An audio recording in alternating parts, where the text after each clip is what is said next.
Amal doa ini, Allah hilangkan kekusutan kamu, Allah hilangkan kerisauan kamu, Allah mudahkan urusan pembayaran hutang kamu. Masya Allah. Nabi pun ajar, Allahumma inni a'udzubika minal hammi wal hazan, wa a'udzubika minal ajzi wal kasal, wa a'udzubika minal jubni wal bukhl, wa a'udzubika min ghalabatid daini wa qahrir rijal. Kata Abu Umamah, aku pun amalkan doa itu sekali pada waktu pagi dan sekali pada waktu petang.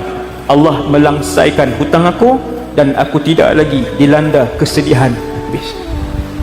Tidak lagi.